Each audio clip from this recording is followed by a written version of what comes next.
mortalidad del hombre y la eternidad de Dios. La verdad central de esta tarde dice: aunque las personas son mortales, pueden tener vida eterna por medio de Jesucristo. Y eso es lo que muchas personas en la actualidad, los estudiosos, ¿verdad?, los científicos, dicen: bueno, pues ya te moriste, te haces polvo, estudian tus huesos. Hay gente que Dios permite los cuerpos que se hagan momificados, ¿verdad?, y los estudian por años. Pero ellos no creen en la segunda resurrección, ¿verdad?, en la vida eterna. Pero Dios nos da la promesa, ¿verdad?, porque dice aquí que vamos a entender que a pesar de que somos mortales, Dios tiene una promesa por nosotros de que vamos a vivir por la eternidad en su reino, ¿verdad?, por medio de Jesucristo, que fue el que murió por ti, por mí, por cada uno de nosotros. El versículo clave de esta tarde está en el libro de Salmos, capítulo 90, y de ahí vamos a empezar. Todo el estudio va a ser en el capítulo 90, hermanos. 90, versículo 2.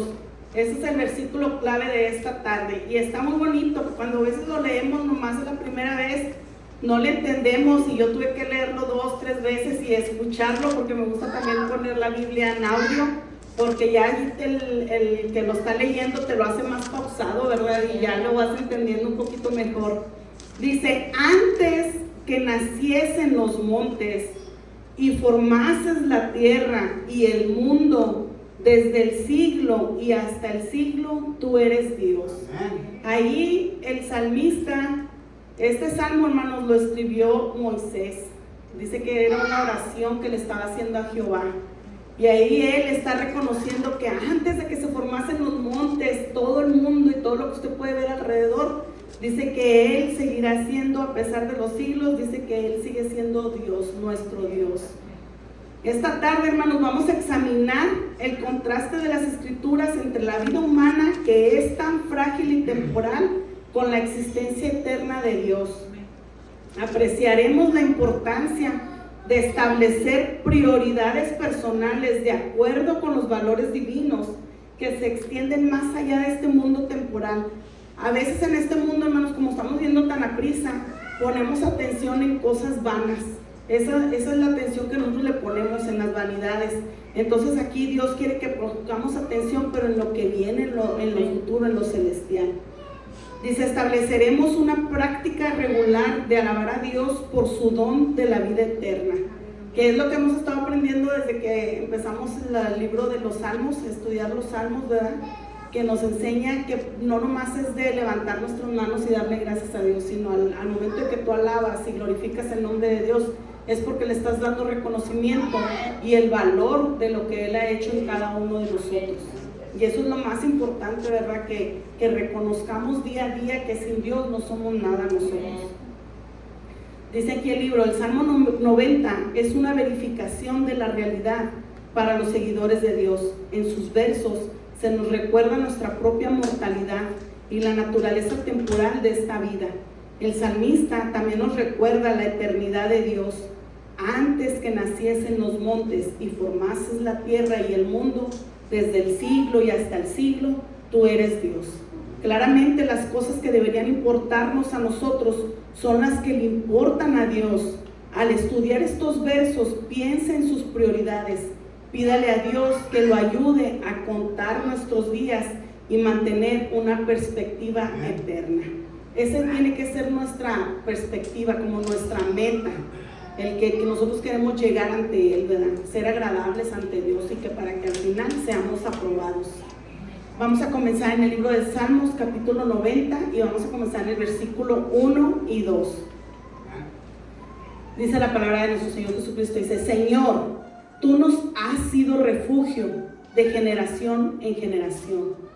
Aquí es muy importante, hermanos, cuando Moisés escribió este salmo, primeramente le da el señorío, la honra a Dios, ¿verdad?, le habla con el respeto y el gran, pues se puede decir lo mejor que le puedes hablar a Él, ¿verdad?, decirle Señor, y luego aceptar que Él ha sido el refugio de nosotros de generación en generación.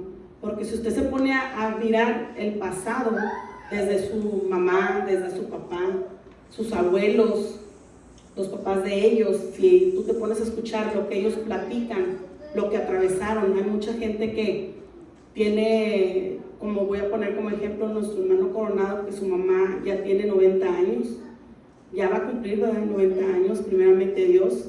Ella vivió en los años, ¿qué serían? Del 1930 más o menos. Ella tiene sus historias y en esa época pasaron cosas peligrosas y Dios la cuidó. Y ahora ya no falta mucho, en noviembre primeramente Dios va a festejar 90 años.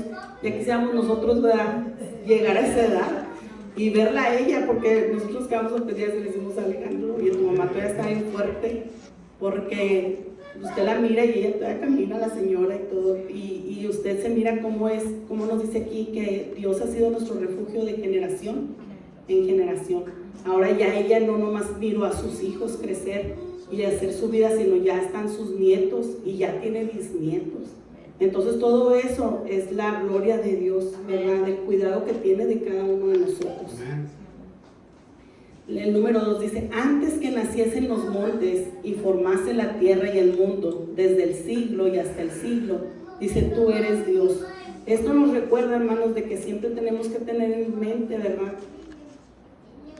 que a pesar de todo lo que está alrededor de nosotros, de lo que esté pasando, recordar que Dios siempre ha sido Dios y que todas las tempestades que pasen a tu alrededor son vanas, van a pasar, todo va a pasar, así como vino, va a pasar.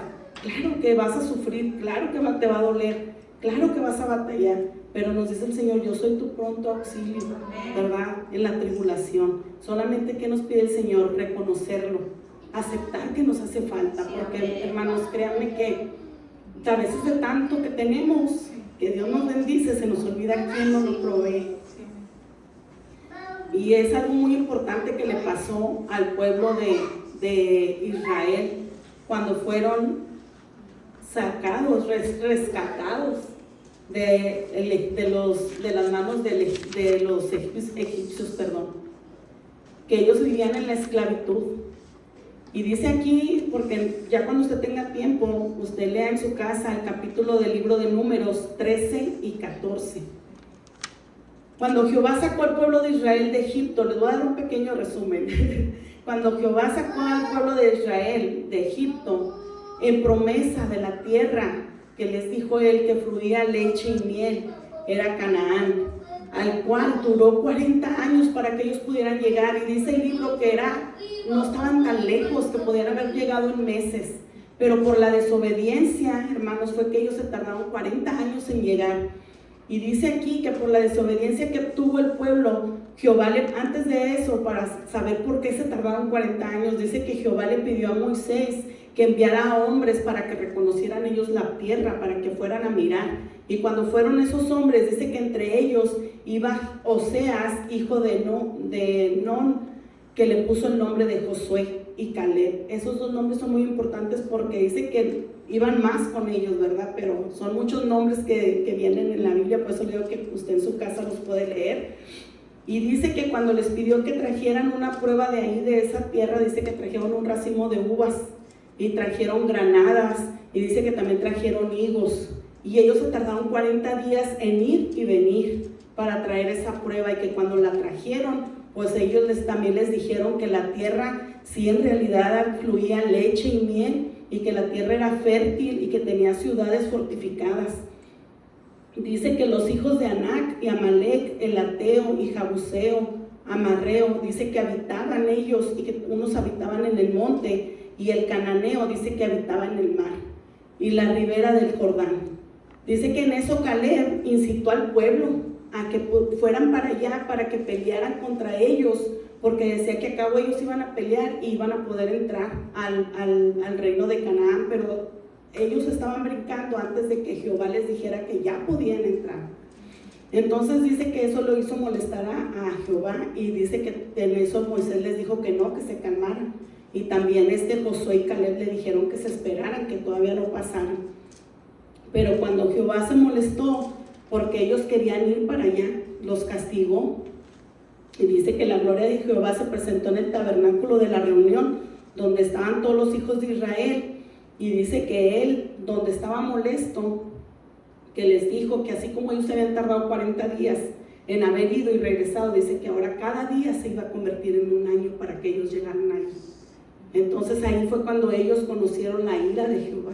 Por eso dice que atravesaron el desierto 40 años, lo que ellos podían haberlo hecho en 40 días como lo hicieron, bueno, pues la mitad, ¿verdad? Dice que lo hicieron en 40 años, fue cuando Jehová se enojó por desobediencia.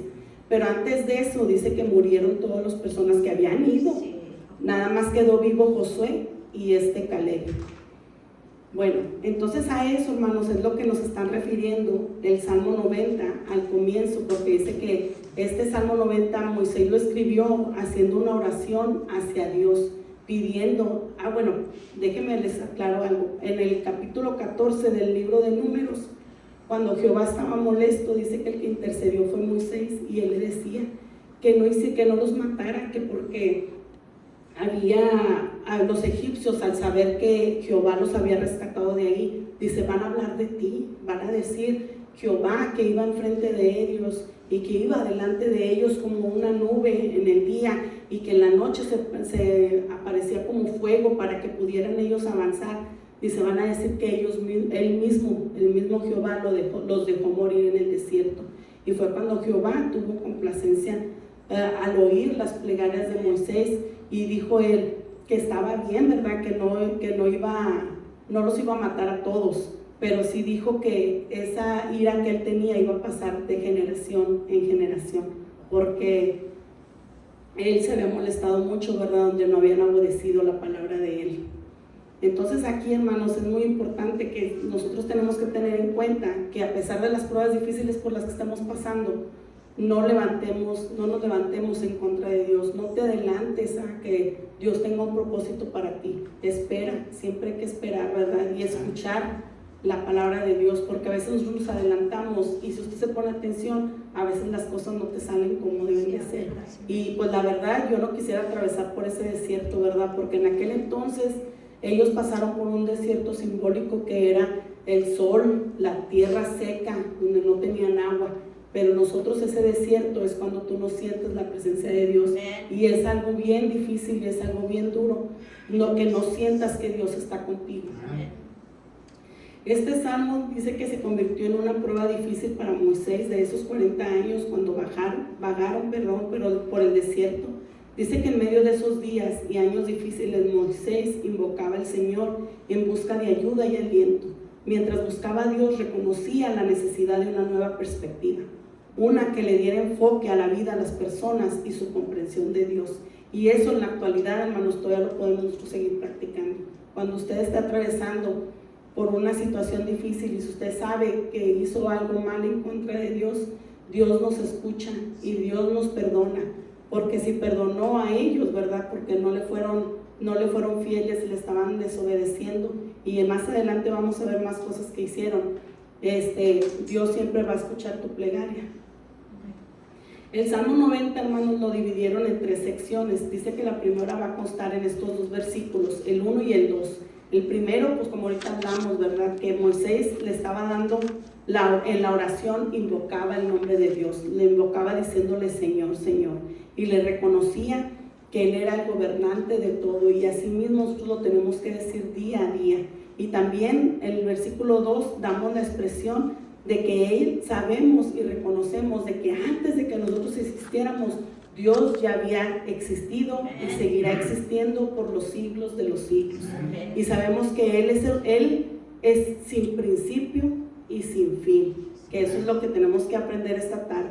Él no tiene principio y Él no tiene fin. Vamos a pasar ahora al versículo 3 y 4.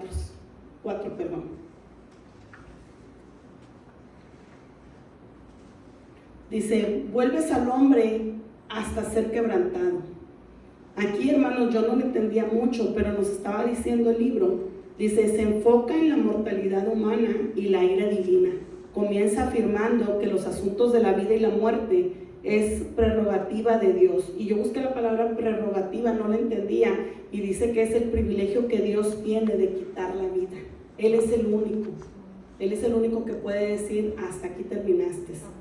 Dice, Él es quien determina cuando el individuo volverá al polvo, tal como lo declaró en Génesis 3:19, cuando nos dice, con el sudor de tu rostro comerás el pan hasta que vuelvas a la tierra, porque de ella fuiste tomado, pues polvo eres y al polvo volverás. En Eclesiastés 3:20 también nos dice, todo va a un mismo lugar, todo es hecho del polvo y todo volverá al mismo polvo. Y también recordar que en Santiago 4:14 nos dice que nuestra vida, dice que es neblina que se aparece por un poco tiempo y luego se desvanece. Esa es la mortandad del hombre. Dios es inmortal, ¿verdad? Amén. Sabemos que Dios es el único que tiene el poder de decir hasta cuándo se termina nuestra vida. Por eso cuando decimos todos, ¿verdad? Todos nos ha tocado decir que nuestro vivir en Cristo es el día al día. Vive el hoy como si fuera el último día que vas a estar. La declaración de que 1000 años son para Dios como un breve paso de tiempo también se encuentra en el Nuevo Testamento. Vamos a leer el versículo Salmo 90 del versículo 4. Dice, porque 1000 años delante de tus ojos son como el día de ayer que pasó y como una de las vigilias de la noche. Y esto también lo podemos corroborar en el libro de Segunda de Pedro, capítulo 3, versículos 7 y 9. Dice, pero los cielos y la tierra que existen ahora están reservados por la misma palabra, guardados para el fuego en el día del juicio y de la perdición de los hombres impíos. Mas, oh amados, no ignores esto, que para con el Señor un día es como 1000 años y 1000 años como un día. Aquí en la carta de Segunda de Pedro, si usted le pone atención, primeramente nos habla referente al juicio, que tenemos que cuidarnos porque dice que también va a ser para la perdición de los hombres impíos. Pero ya en la segunda parte nos dice, el Señor no retarda su promesa según algunos la tienen por tardanza, sino que es paciente para con nosotros, no queriendo que ninguno perezca, sino que todos procedan al arrepentimiento. ¿Cómo termina la segunda parte? Con una promesa, ¿verdad? De que dice el Señor, está bien, soy paciente, pero a lo mejor muchos van a decir, pues ya tiene años viniendo. Mi mamá nos comenta, ¿verdad? No, pues desde que yo era niña decían que se iba a acabar el mundo. Y pues si Dios no lo ha permitido es porque Él todavía tiene gracia y misericordia sobre cada uno de nosotros, porque quiere el Señor que lleguemos ante Él, ¿verdad? Y que el día que estemos ante Él nos diga, aceptado siervo fiel, ¿verdad? Que no nos quedemos apartados a un lado. Dice aquí que en la segunda carta de Pedro, dice, nos recuerda la soberanía de Dios sobre todas las cosas, incluso de nuestra vida y de nuestro futuro, porque nos habla sobre lo que somos, ¿verdad? Que no somos nada ante la presencia de Dios, porque Él queriendo se acaba nuestra vida. Pero dice el Señor, si tú sigues y sigues perseverante, dijo, yo mi venida, todavía no llego, es porque yo quiero que más gente se salve. Entonces ahí también nos estaban dando un mensaje, hermanos, que recordemos que tenemos que esparcir la palabra del Señor, que tenemos que compartirla, ¿verdad? Porque si el Señor se está tardando es porque quiere que empecemos nosotros también a compartir la palabra del Señor para que otras almas se salven. Amén. Vamos a pasar ahora al versículo 5.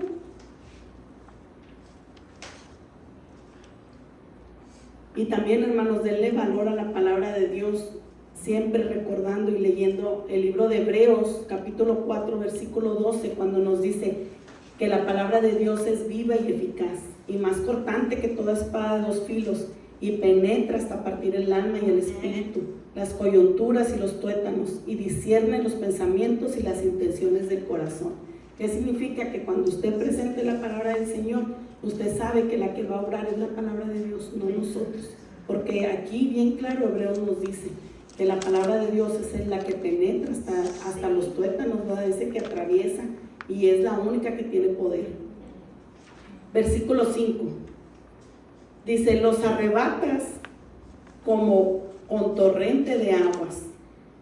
Aquí, hermanos, también me fui al libro porque dije, ¿cómo que nos arrebatas como con torrente de agua? Nos dice aquí que esta terminología, dice, es casi inquietante. Moisés está describiendo la vida que existe por un momento y luego es arrasada por Dios. Dice que el Señor te toma la vida cuando Él dice, Él es el único que tiene el poder. Dice, son como sueño, como la hierba que crece en la mañana. En la mañana florece y crece, a la tarde es cortada y se seca. Este ejemplo Moisés lo ponía por lo que él había pasado por el desierto. Que en el desierto usted sabe que también hay flores, hay plantitas que florecen, pero en esos cactus, ¿verdad? Ellos absorben mucha agua y esos cactus también sacan una flor, pero dice que durante el día sale esa flor, pero con los rayos del sol, ya para la noche dice que se marchita y muere. Él, por eso daba ese ejemplo Moisés, que así es nuestra vida. Y también nos lo dice en el libro de Proverbios, capítulo 27, versículo 1, dice, no te jactes del día de mañana, porque no sabes qué dará de sí el día. Y también nos dice en Santiago 4, versículo 13 y 14, dice, vamos ahora, los que decís, hoy y mañana iremos a tal ciudad, y estaremos allá un año, y traficaremos y ganaremos, cuando no sabéis lo que será mañana, porque ¿qué es vuestra vida? Ciertamente es neblina que se aparece por un poco tiempo y luego se desvanece. ¿Se fijan cómo nosotros como humanos perdemos la perspectiva de Dios porque siempre estamos pensando en el mañana? ¿Qué vamos a hacer la otra semana? ¿Qué vamos a planear para la otra semana? Como ahora yo voy a poner un ejemplo, ¿verdad? Que le digo yo a mi esposo, no hombre, pues esta semana trabajaste tantos días y la otra semana van a ser tantos días y pues ya completamos los pagos de aquí. Y sopas, dice Dios, no, se vino agua, los pararon y a él iba a regresar a trabajar igual que nuestro hermano Coronado, y iban a regresar el lunes, ¿verdad? No, ayer, perdón, y luego que siempre no, y hasta Nancy le dice a Alejandro, te cambió la carita porque ya les da risa, ¿verdad? De que otro día más se iban a quedar en la casa, y luego resulta que hoy en la mañana les dicen, yo no van a ir otra vez, y ya esa sonrisa ya como que medio tambaleó, porque dices tú, chihuahua, ya no me van a hacer 2 días de sueldo. Y luego le hablan a mi esposo y le dicen, oye, ¿qué has sabido? Y dice mi esposo, hasta el lunes. Digo, no, peor nos agüitas, digo, no digas eso. Pero es lo que le digo, a veces uno se adelanta a las cosas, y ahí es cuando Dios nos da un estate quieto, ¿verdad? Dice, cálmate, pues sí, las cosas no son como tú quieres, o sea, ponme a mí primero, ponme a mí adelante y dile, primeramente Dios, y mira, si sale trabajo y esto y aquello. Y ahorita veníamos en el camino y le digo yo a mi esposo, dice, ya nos mandaron lo que nos van a pagar esta semana, ¿verdad? Y le digo, gracias a Dios. Y lo le digo, ya mañana Dios dirá. Y le digo a Dios, ya perdóname por andar haciendo planes, porque por eso nos mandan los estudios a cada uno, ¿verdad? Lo que nos toca. Pero es un ejemplo, hermano, de que a veces ponemos nuestros ejemplos, ¿verdad? Porque nos enseña, bueno, a mí me ayuda a que Dios me ayuda a crecer día a día. Y eso es lo que yo les comparto a ustedes, ¿verdad? De que el crecimiento primeramente es para mí y luego después se los comparto a ustedes, porque yo sé que todos vamos creciendo iguales. Como les dije, no porque uno predicó muchos años significa que yo sé más que ustedes. Créanme que tuve que volver a leer lo que pasó con los israelitas, ¿verdad? Cuando los rescató Jesús, y te pones a imaginar cómo pasaron por el desierto y todas esas cosas, y es algo bien difícil, porque cuando duras cierto tiempo sin tomar agua, te pones de mal humor y te duele la cabeza. Ahora imagínate ellos en ese tiempo. Vamos a pasar al versículo 6. Ya lo leímos, vamos al 10, perdón. Dice, los días de nuestra edad son 70 años, y si los más robustos son 80 años. Con todo, su fortaleza es molestia y trabajo, porque pronto pasan y volamos. Esto es más o menos una calculación de la vida que dura el hombre, de los años que dura el hombre, entre 70 y 80 años más o menos.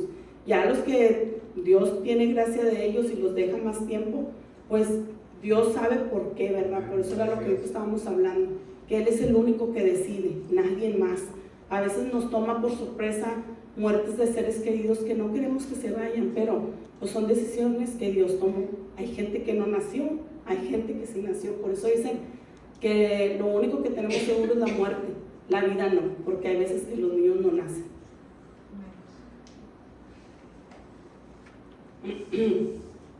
Vamos al versículo, al versículo 7, me estaba brincando. Es que como ahorita leímos el 10, nomás que el estudio los brincó así. Vamos a leer del 7 al 9 y lo vamos a leer el 11.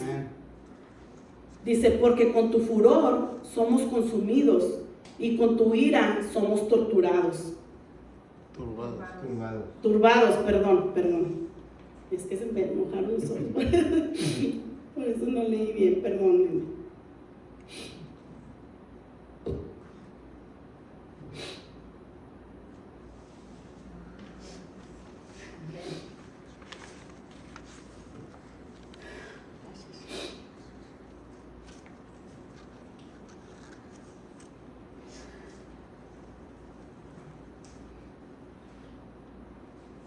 Perdón, hermanos.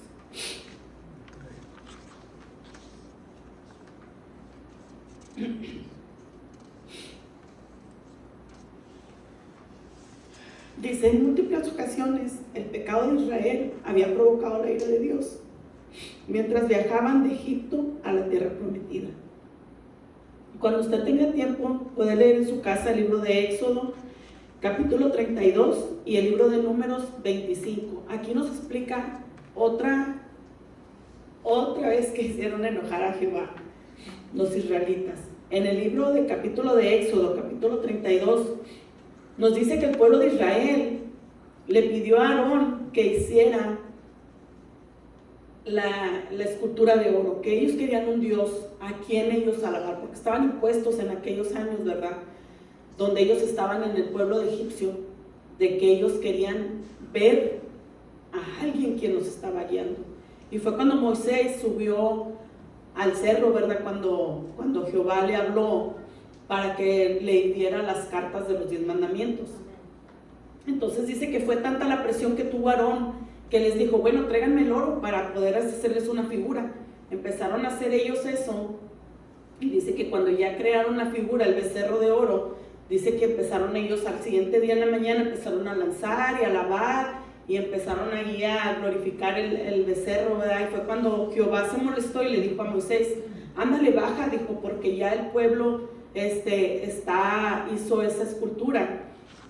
Y él decía que él sabía que eran duros de cerviz, y eso le está diciendo como que eran testarudos, ¿verdad? Y le dice que ya cuando ellos bajaron, que Josué estaba asustado y le dijo, oye, yo creo como que se están peleando. Dice, no, dijo, están cantando y están danzando. Y fue cuando llegó Moisés molesto y aventó las piedras molesto, ¿verdad?, las tablas que él tenía, y los empezó a regañar, que era lo que había hecho, pero se dirigió más a Aarón, ¿verdad? Y ya Aarón le dijo, pues es que sentí mucho la presión y por eso hizo eso, excusándose. Y dice que ese día del enojo de Jehová, dice que ese día murieron 3,000 hombres. 3,000 hombres por la desobediencia, por haber creado esa figura, ese becerro. Dice que y eso fueron nada más esas personas, porque todavía Moisés también volvió a interceder por ellos. En el libro de Números, capítulo 25, dice que cuando el pueblo de Israel moraba en Sitim y que el pueblo empezaba a fornicar con las hijas de Moab, las cuales dice que invitaban al pueblo a los sacrificios de sus dioses, y el pueblo comió y se inclinó a sus dioses. Jehová dice que se volvió a encender contra Israel y pidió a Moisés que ahorcara a los príncipes del pueblo delante de él. Dice que fueron 24,000 hombres que volvieron a morir. Entonces, gracias a Dios que por la misericordia de Jesucristo es que nosotros no hemos pasado por esas circunstancias, hermanos, y por eso es lo que mostraba Moisés en este salmo, que decía que él conocía la rebelión, la infidelidad, la murmuración, la idolatría, la incredulidad que tenía el pueblo de Israel, pero él no quiere que nosotros pasemos por esas cosas, que hagamos esas cosas en contra de Dios. Dice, es posible que se hayan vuelto inconscientes del pecado, apáticos hacia o que se sintieran que lo habían mantenido en secreto, pero todo pecado está completamente expuesto bajo la radiante luz de la presencia de Dios. Dice que la vida bajo la ira de Dios es sombría, difícil y llena de problemas. Cuando usted vea, hermanos, que un hermano de nuestra congregación esté pasando por una situación difícil, ¿verdad? No lo juzguemos, no juzguemos a nadie de nosotros, porque solamente Él sabe por lo que esté pasando, solamente Él sabe por qué hizo las cosas. Porque recordemos siempre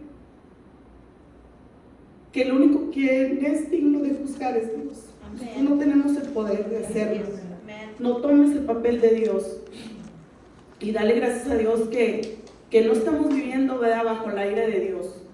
Démosle gracias a Dios, porque por tanta tempestad que usted pase, Dios siempre va a ser su pronto auxilio. Él es el único, Él es el único. Vamos al versículo 7. Vamos a seguir ahí, a comenzar otra vez del principio.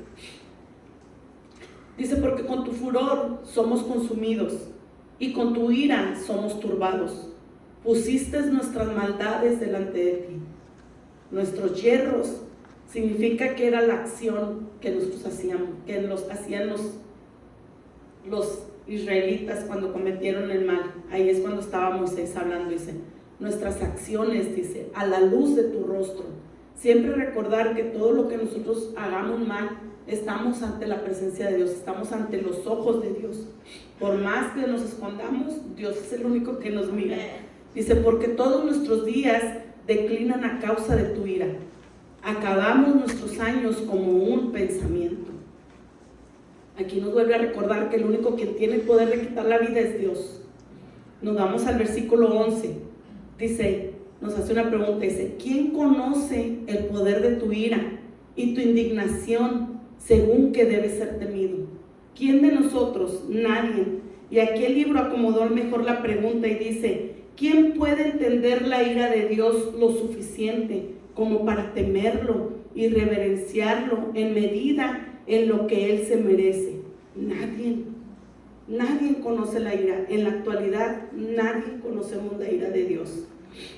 Dice, esta es una idea muy seria, ya que la gente ha sentido la ira de Dios a lo largo de la historia. Sin embargo, esto es solo una pequeña porción de la totalidad de su ira. Como resultado, no podemos reverenciarlo en la medida que Él se merece. ¿Se fijan que a pesar de que tú pienses, estoy haciendo todo para Dios, no lo estamos haciendo en totalidad todo? Yo creo que ni la pequeña porción estamos haciendo reverencia ante nuestro Creador.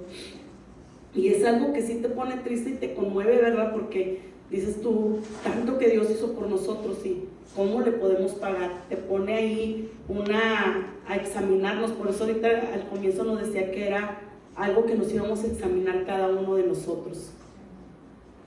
Y este pasaje, hermano, nos recuerda que la palabra de Dios puede ser difícil y reveladora. Dice que a veces nos mueve a orar de rodillas y a veces a llorar en lugar de ponernos de pie y adorar de manera exuberante. ¿Se fijan cómo es la diferencia, verdad? Que estamos pasando por una situación difícil y nosotros creemos que tenemos que hincarnos y llorarle y suplicarle a Dios por lo que estamos pasando, pero aquí nos dice Moisés que es más mejor que nos pongamos de pie, dice, y adorar, y de una manera de lo mejor que puedas demostrarle a Dios la gratitud, porque eso es nuestra fe, creer que Dios ya está obrando, a pesar de que nuestros ojos no lo están mirando, a pesar de que todavía el doctor te diga, te vamos a poner esta medicina, o te va a pasar esto, o mira, vas a ir a hacerte esos exámenes porque probablemente tengas esto. Ese probablemente ahí es donde Dios se mueve. Amén. Pero nos dice Dios, ten fe en mí. Amén. Vamos al versículo 12. Se me pasó a decirles otra escritura.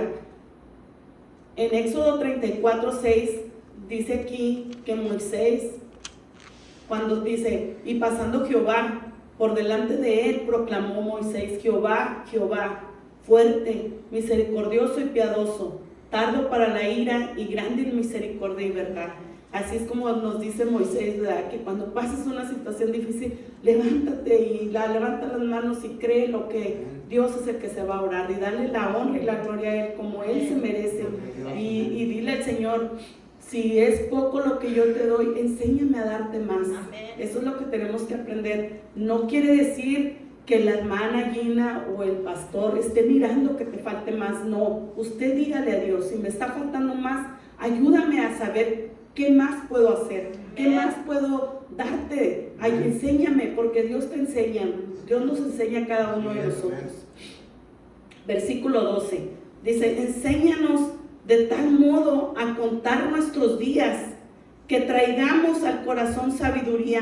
¿Cuál sabiduría, hermanos? Sabiduría celestial, sabiduría de la palabra del Señor. Eso es lo que le tenemos que pedir al Señor, que nos enseñe a contar nuestros días. Pero ¿cómo nos vamos a contar? A ser agradables hacia Él. Dice el número 13, vuélvete, oh Jehová, ¿hasta cuándo? Y aplácate para con tus siervos. 14, de mañana sácianos de tu misericordia, y cantaremos y nos alegraremos todos nuestros días. En la mañana levántate al Señor y dile, sácianos de tu misericordia. Enséñanos a amar al prójimo, enséñanos. Y luego nos dice, y cantaremos y nos alegraremos todos nuestros días. El número 15, alégranos conforme a los días que nos afligiste. Porque aquí está hablando, hermanos, referente a lo que pasó el pueblo de Israel, esos 40 años. Dice, alégranos conforme a los días que nos afligiste. Todo ese tiempo que tú estás pasando en esa tristeza, en esa necesidad, dile al Señor, regrésamelo con alegría para poderte alabar y glorificar y agradecerte todo lo que has hecho conmigo. Dice, y los años en que vimos el mal, todos los años, hermanos, que ellos pasaron y que se rebelaron ante Dios, y es un ejemplo que nosotros también lo hemos hecho, que nosotros también hemos pecado entre Dios, que también nosotros le hemos faltado a Dios. Entonces dice el Señor, ya es tiempo de que recapacitemos cada uno de nosotros.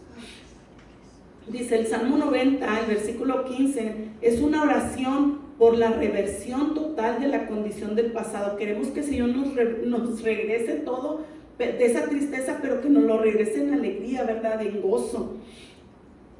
Dice, de las profundidades que se habían sufrido. De manera similar, oró que los años desperdiciados del pasado dieran paso a buenos años en gozo en la presencia de Dios en el futuro.